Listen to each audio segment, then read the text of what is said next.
अस्सलाम वालेकुम। Welcome to education with dear ma'am. आज का हमारा टॉपिक है व्हाट इज़ ग्रामर। हमने इंग्लिश ग्रामर पर एक कंप्लीट लेक्चर सीरीज़ बनानी है, इसलिए हमारे लिए ये जानना ज़रूरी है कि इंग्लिश ग्रामर क्या होती है। हमारा मेन टॉपिक है व्हाट इज़ इंग्लिश ग्रामर और सब टॉपिक हमारे 4 हैं। आइए वन बाय वन डिस्कस करते हैं। हमारा फर्स्ट सब टॉपिक है व्हाट इज़ ग्रामर। ग्रामर क्या है। सेकंड हमारा टॉपिक है इसके करेक्ट स्पेलिंग क्या होते हैं। थर्ड हमारा टॉपिक है ग्रामर के फादर कौन हैं। और फोर्थ हमारा टॉपिक है इसका ओरिजिन क्या है। चलिए अब डिटेल में इनको डिस्कस करते हैं। What is grammar. चलिए इस डेफिनेशन को पढ़ लेते हैं। ये इस डेफिनेशन का मकसद ये नहीं है कि आपने इस डेफिनेशन को रटना है, सिर्फ आपके समझाने के लिए है। आपने जो चीज़ें हाईलाइट की हैं उनको माइंड में रखना है, वो इम्पोर्टेंट चीज़ें हैं। चलें पढ़ते हैं। The set of rules and regulations that use to read, write and speak of any language is called grammar. जो ग्रामर होती है वो रूल्स एंड रेगुलेशंस का एक मजमुआ होती है। वो रूल्स एंड रेगुलेशन किस लिए इस्तेमाल होते हैं? किसी भी ज़ुबान को पढ़ने, लिखने और बोलने के लिए इस्तेमाल होते हैं।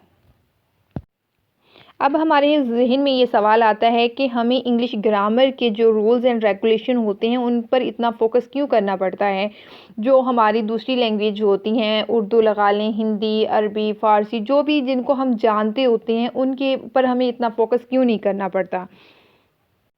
उस सवाल का जवाब ये है कि वो जो ज़ुबानें होती हैं इंसान की अपनी नेटिव होती हैं, फ़ितरी ज़ुबान होती है। फॉर एग्ज़ाम्पल अगर आप सुन रहे हैं, आपकी जो नेटिव लैंग्वेज है वो पंजाबी है या हिंदी है, तो आपको शुरू से ही वो वर्ड्स, वो स्ट्रक्चर सुनने के आदी होते हैं। आपको बुनियादी तौर पर उन चीज़ों की समझ होती है, इसलिए आपको रूल्स एंड रेगुलेशन को रटने की ज़रूरत नहीं होती।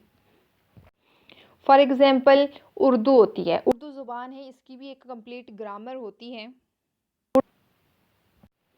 लेकिन हमें इसको ऐसे समझने की ज़रूरत नहीं होती जैसे हमें इंग्लिश ग्रामर को समझने की ज़रूरत होती है। इसमें मेन वजह ये होती है कि हमें उर्दू की बुनियादी तौर पर समझ होती है कि हमने इसको कैसे इस्तेमाल करना होता है। हमें उर्दू में ये बताने की, ये सोचने की ज़रूरत नहीं पड़ती कि अगर हमने शुरू में किसी मेल का नाम लिखा है, किसी मर्द का नाम लिखा है, तो वहाँ पे हमने जाता है लगाना है, जाती है नहीं लगाना। हम कभी भी ऐसे नहीं बोलते अकरम स्कूल जाती है या निदा स्कूल आता है, ऐसे वर्ड्स हम कभी नहीं बोलते क्योंकि हमें बुनियादी तौर पर समझ होती है। इंग्लिश में होता ये है कि हमें फ़र्स्ट ऑफ ऑल तो ये याद रखना पड़ता है कि अगर हमने लड़की की बात करनी है तो लड़की के लिए कौन सा वर्ड यूज़ करना है, गर्ल का यूज़ करना है। फिर गर्ल के लिए प्रोनाउन कौन सा यूज़ करना है, शी यूज़ करना है, ठीक है। तो ये हमें चीज़ें याद करनी पड़ती हैं, लर्न करनी पड़ती हैं, इनको माइंड में रखना पड़ता है, इनको सीखना पड़ता है। लेकिन जो हमारी नेटिव लैंग्वेज होती है उसमें ये चीज़ें हमें ऑटोमेटिकली समझ होती है और उन्हें हमें लर्न नहीं करना पड़ता। अब तक आपको समझ आ गई होगी कि इंग्लिश ग्रामर होती क्या है और इसकी हमें लर्न करने की ज़रूरत क्यों पेश आती है। चलते हैं अपनी नेक्स्ट स्लाइड की तरफ। What is correct spelling. जो हमारी ग्रामर होती है इसकी करेक्ट स्पेलिंग क्या होती है। मोस्टली स्टूडेंट्स की स्पेलिंग गलत इस्तेमाल करते हैं। फर्स्ट स्पेलिंग है GRAMMAR, ग्रामर। इसका मतलब तो होता है रूल्स एंड रेगुलेशन, वही ग्रामर जिसकी अभी हमने डेफिनेशन पढ़ी। दूसरी स्पेलिंग होती हैं GRAMMER होते हैं ग्रामर। इसको भी पढ़ने में तो दोनों ग्रामर होती हैं, लेकिन स्पेलिंग की वजह से इनकी मीनिंग टोटली चेंज हो जाती हैं। जो नीचे वाला ग्रामर है उसका मतलब है कि ये किसी रूल्स एंड रेगुलेशन की बात नहीं हो रही, ये यूएसए में एक जगह का नाम है, ये एक प्रॉपर नाउन है।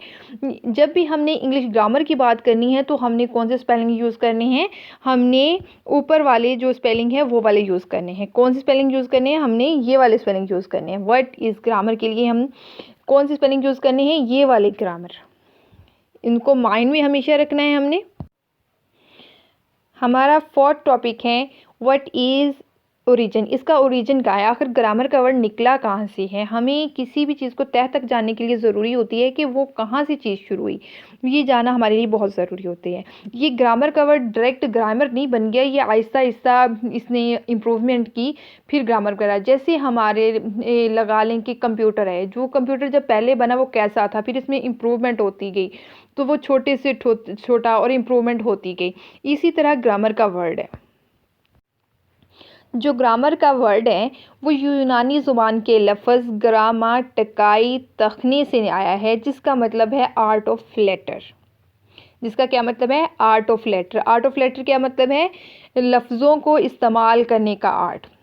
फिर ये लफ़्ज़ ओल्ड फ्रेंच में चला गया, तो किस नाम से चला गया? ग्रामायर। ये थोड़ा सा ग्रामर के साथ जैसे कहते हैं ना, मिलता जुलता है, वो वाली सिचुएशन है।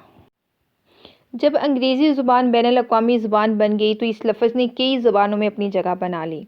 जैसे अब पंजाबी ग्रामर भी होती है, हिंदी ग्रामर भी होती है, अरबी ग्रामर भी होती है और इंग्लिश ग्रामर तो होती ही है। ठीक है, ये हमारा टॉपिक था। हर चीज़ का कोई ना कोई फ़ादर होता है। जैसे हमारा कंप्यूटर है, उनके फ़ादर हैं, और लैपटॉप है, उसको बनाने वाला कोई है, मोटर है, उसको बनाने वाला कोई है, बाइक है, उसको कोई बनाने वाला है। इसी तरह ग्रामर है, इसको जो बनाने वाला है उनका नाम है लिंडले मौरी। आज का लेक्चर यहाँ तक।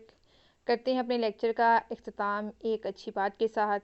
गरीब वो इंसान नहीं होता जिसके पास पैसा, ज़र, दौलत नहीं होता। गरीब इंसान वो होता है जिसके पास कोई अच्छा दोस्त नहीं होता। अल्लाह हाफिज़, टेक केयर।